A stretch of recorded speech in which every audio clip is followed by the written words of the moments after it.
Hello my dear student. तो कैसे हैं आज आप सब। तो जैसे कि आपने देखा होगा आज आपको बोर्ड नजर नहीं आ रहा है क्योंकि आज बोर्ड की नीड नहीं है। हर तरफ सिर्फ एक ही वीडियो चल रहा है कि एनएमसी एनएमसी एंड एनएमसी। जैसे कि आपको पता है आपका सिलेबस जो है वो रिड्यूस हुआ है, कुछ ऐड हुआ है।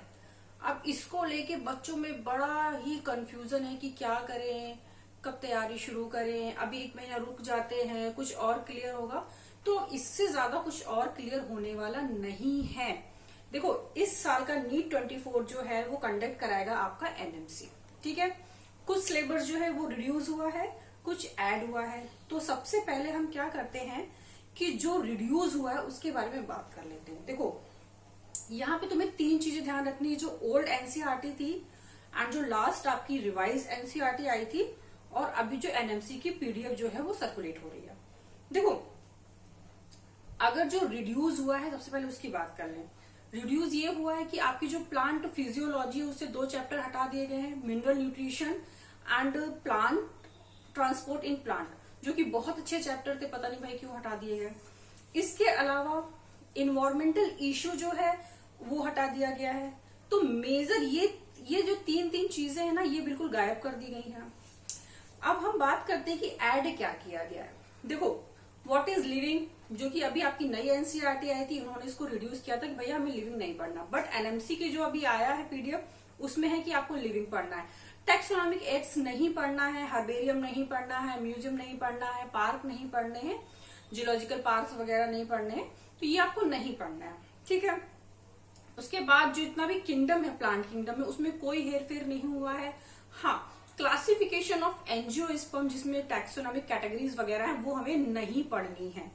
इसके बाद आपकी एनसीईआरटी जो भी रिवाइज होके आई थी उन्होंने एक फैमिली की बात करी थी, सोलेनेसी फैमिली, ठीक है। लेकिन एनएमसी ने बोला है कि आपको क्रूसीफेरी भी पढ़नी है, कंपोजिटी भी पढ़नी है, मालवेसी भी पढ़नी है, लेगुमिनेसी एंड ग्रामिनेसी पढ़नी है। तो अगर एनएमसी ने बोला है तो आपको पढ़ना ही पढ़ना है। यहाँ पे थोड़ा कंट्रोवर्सी भी है कि अगर आपको एनसीईआरटी ने इसको हटा दिया है तो एनएमसी ने इसको क्यों ऐड किया है, ठीक है। इसके बाद एनसीईआरटी ने आपका क्या रिड्यूस किया था कि लीफ स्टेम एंड रूट को का जो मॉडिफिकेशन था उसको उन्होंने हटा दिया था कि भैया हम इसको नहीं पढ़ाएंगे। लेकिन एनएमसी की जो पीडीएफ है उसमें ये आया है कि आपको रूट स्टेम लीफ की मार्फोलॉजी और एनाटॉमी करनी है, सीड वगैरह सब कुछ पढ़ना है।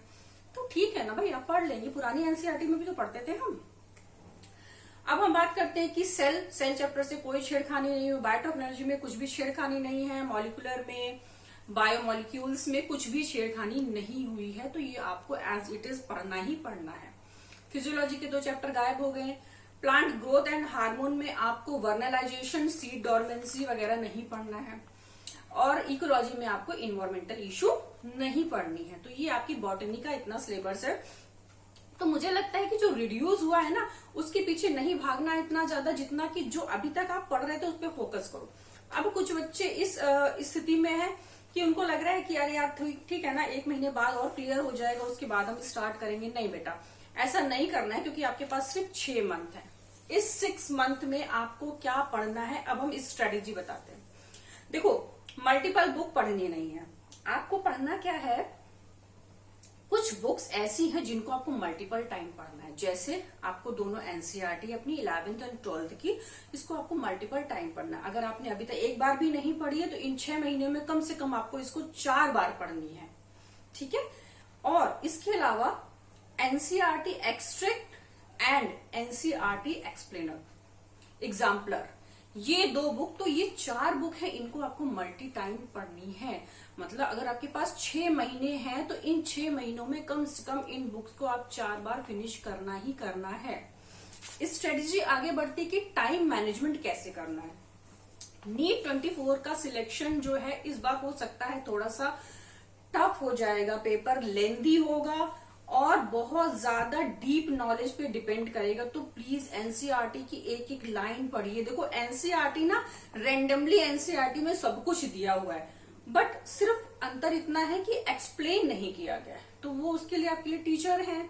अब तो इतने प्लेटफॉर्म हो गए हैं आपके यूट्यूब पे कि आपके लिए नीट बहुत इजी है। आज के टाइम में नीट इजी है क्योंकि आपको हर जगह से कुछ ना कुछ मिल रहा है पढ़ने को। पहले इतनी ज्यादा फैसिलिटीज नहीं थी। अच्छा, अब हम बात करें कि इन 6 महीनों की स्ट्रेटेजी में हम करें क्या। मल्टीपल बुक्स पढ़िए। मल्टीपल बुक्स का मतलब है एनसीईआरटी को आप मल्टीपल टाइम पढ़िए। यूट्यूब के जो लेक्चर मेरे लेक्चर उतने ही इम्पोर्टेंट है जितने की एक डिजिटल बोर्ड वाले लेक्चर होते हैं। तो प्लीज आप बोर्ड पे मत जाइएगा, बोर्ड बहुत इंपॉर्टेंट है। व्हाइट बोर्ड भी सिलेक्शन कराता है, तो प्लीज आप ये नहीं सोचिएगा कि डिजिटल बोर्ड नहीं है मैम के पास तो क्लास इंपॉर्टेंट नहीं है। सब कुछ आपको वही मिलेगा, सब कुछ आपको वही मिलेगा। पीवाईक्यू भी कराऊंगी, एक बार सिलेबस करा लूं उसके बाद आपको पीवाईक्यू भी कराऊंगी, बीच से छोड़ के नहीं जाऊंगी मैं, पूरा बॉटनी का सिलेबस कराऊंगी आपका। ठीक है, पढ़ना कैसे है, 24 आवर है आपके पास, रोज 8 घंटे, 8 आवर इन अ डे आपको अपनी सेल्फ स्टडी करनी ही करनी है। ये नहीं कि आज हमने 16 घंटे पढ़ लिए उसके बाद हम 3 दिन आराम करेंगे, तो फिर भैया नीट 24 क्या 25 26 में भी नहीं होने वाला। तो 8 आवर की सेल्फ स्टडी करिए, प्रैक्टिस करिए, पीवाईक्यू करिए, लेक्चर लगाइए, फिर एनसीईआरटी पढ़िए, फिर लेक्चर लगाइए। तो आपका सिलेबस जो है ना इतने जल्दी फिनिश विद इन 3 मंथ्स आप अपना कंप्लीट भी कर लोगे और आप 2 बार रिवाइज भी कर लोगे। लेकिन अगर आप ये स्ट्रेटजी फॉलो नहीं करते हैं, क्योंकि सेल्फ स्टडी बहुत जरूरी है 8 आवर की कम से कम, तो 24 आवर में कम से come with in a day आपको डेली 8 आवर आपको अपनी नीट के लिए देने ही देने हैं। तो ये है आपकी स्ट्रेटेजी की बात। पेपर टफ आएगा, देखो पेपर अभी आप पिछले कुछ सालों से अगर पेपर का एनालाइज करें तो देखिए किस पे फोकस बहुत ज्यादा करना, बायोटेक्नोलॉजी पे, मॉलिक्यूलर बायो पे, बायो मॉलिक्यूल्स पे। ठीक है, इसके अलावा आप ना जितना जेनेटिक का पोर्शन है देखिएगा, इनमें से काफी ज्यादा क्वेश्चन कुछ टाइम से आ रहे हैं। जैसे कि लास्ट ईयर का मैंने बायोटेक्नोलॉजी का जो पेपर देखा तो कम से कम उसमें 7 से 8 क्वेश्चन थे, मीन्स 30 मार्क्स तक का क्वेश्चन आपको बायोटेक्नोलॉजी से आ रहा है। इसका मतलब समझ रहे हैं, इस साल का जो क्वेश्चन जाएगा वो कम से कम जाएगा आपका 9 से 10 क्वेश्चन।